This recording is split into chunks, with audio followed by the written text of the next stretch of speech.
برشلونة يسقط صفقة باستوني ويحول بوصلته نحو كيويور لتدعيم الدفاع. اجتماع حاسم يحدد مستقبل مارك كاسادو في برشلونة. إجماع داخل برشلونة على التعاقد مع هاري كين لخلافة ليفاندوفسكي.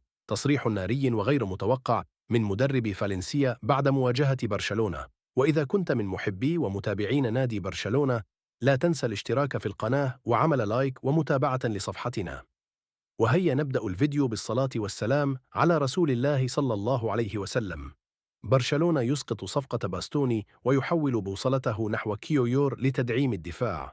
يواصل نادي برشلونة الإسباني تحركاته المكثفة استعدادا لسوق الانتقالات الصيفية المقبلة في إطار خطة الإدارة لإعادة بناء الخط الخلفي بما يتماشى مع أفكار المدرب الألماني هانز فليك، الذي يسعى لتكوين فريق قادر على استعادة الهيبة الأوروبية والمنافسة بقوة على جميع البطولات في الموسم القادم.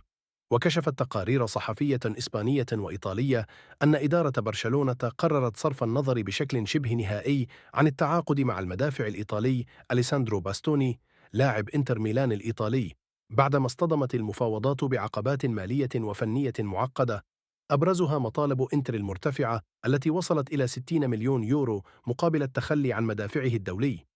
ولم تكن العوائق المالية وحدها سبب التراجع، بل إن رؤية هانز فليك الفنية لعبت دورا مهما في إعادة تقييم الصفقة، حيث يفضل المدرب الألماني التعاقد مع مدافعين يمتلكون سرعة كبيرة في التغطية الدفاعية وقدرة على الضغط العالي والخروج بالكرة بسلاسة.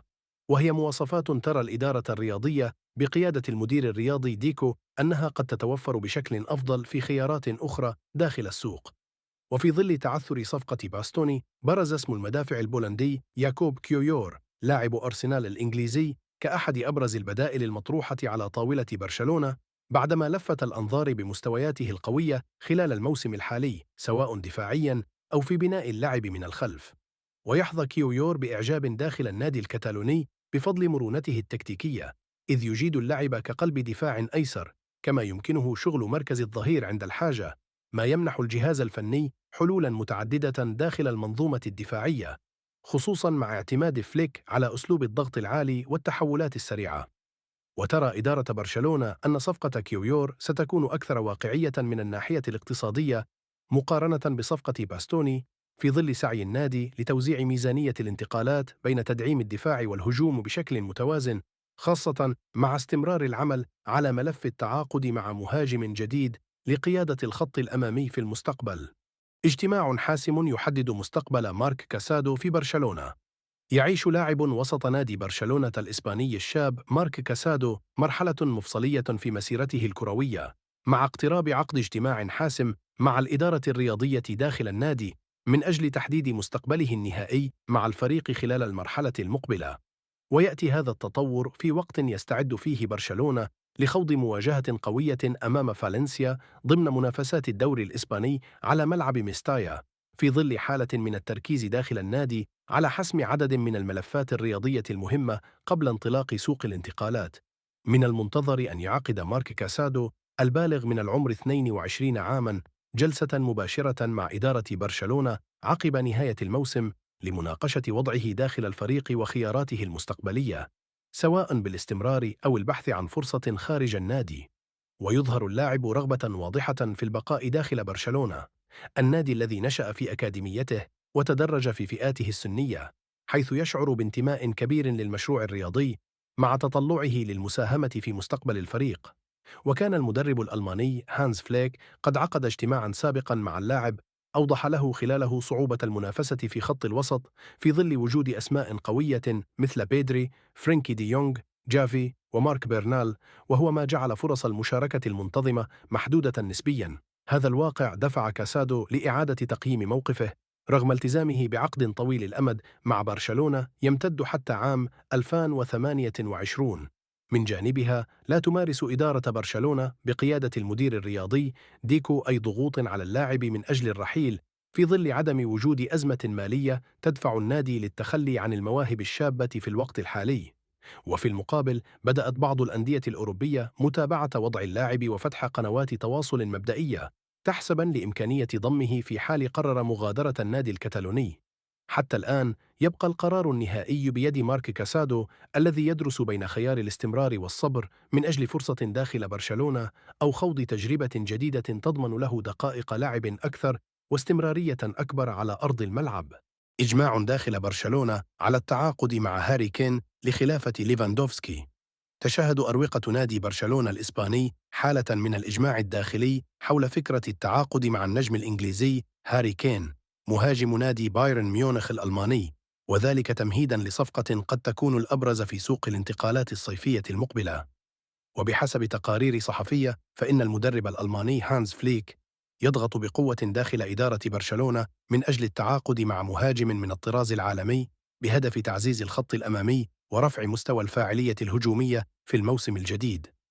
المفاجأة لم تتوقف عند الجهاز الفني، حيث أشارت التقارير إلى أن نجمي الفريق الشاب لامين يامال والبرازيلي رافينيا أبدياً ترحيباً واضحاً بفكرة انضمام هاري كين إلى برشلونة، نظراً لما يمتلكه من خبرة كبيرة وقدرة تهديفية عالية، بالإضافة إلى كونه مهاجماً متكاملاً داخل منطقة الجزاء وخارجها. وترى إدارة برشلونة أن هاري كين يمثل الخيار المثالي لتعويض النجم البولندي روبرت ليفاندوفسكي مهاجم الفريق الحالي على المدى القريب والمستقبلي، في ظل خطة النادي لإعادة بناء خط الهجوم بطريقة تضمن الاستمرارية التهديفية بعد مرحلة ليفاندوفسكي. ويعمل النادي الكتالوني على تأمين مركز المهاجم الصريح رقم 9 بصفقة من العيار الثقيل لضمان الحفاظ على القوة الهجومية للفريق سواء على المستوى المحلي أو القاري.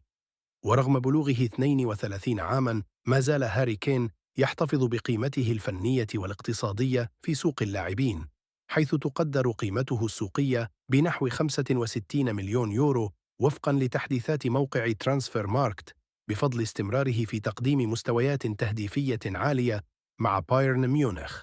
تصريح ناري وغير متوقع من مدرب فالنسيا بعد مواجهة برشلونة. في أعقاب المواجهة القوية التي جمعت فالنسيا وبرشلونة على أرضية ملعب الميستايا ضمن منافسات الليغا، خرج مدرب فالنسيا كارلوس كوربيران بتصريحات مثيرة حملت الكثير من الإشادة بالفريق الكتالوني بقيادة المدرب الألماني هانز فليك. وقال كوربيران: برشلونة يملك قوة ضغط عالية بشكل مذهل، وعندما يكون لاعبوه في يومهم فإنهم يتحولون إلى فريق مرعب بكل معنى الكلمة. حتى في غياب لامين يامال ورافينيا ظل الهجوم خطيراً وسريعاً وصعب الإيقاف.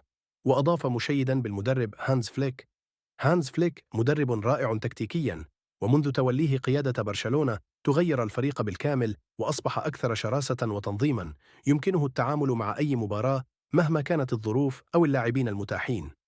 وتابع كوربيران: صحيح أن برشلونة كان لديه بعض الغيابات المؤثرة، لكن بصراحة داخل أرض الملعب لم نشعر بذلك. واجهنا فريقا قويا جدا وقدم مباراة كبيرة. وعن مجريات اللقاء قال: كانت مباراة مغلقة قوية وصعبة للغاية، وأعتقد أن برشلونة بعد حسمه للقب الليغا لم يلعب بكامل طاقته المعتادة، وهذا أمر طبيعي لتجنب الإرهاق والإصابات. كما حرص مدرب فالنسيا على الإشادة بفريقه قائلا: أنا فخور بلاعبي فالنسيا، قدموا مباراة رائعة وقاتلوا حتى اللحظة الأخيرة وفعلوا كل ما بوسعهم أمام خصم بهذا الحجم.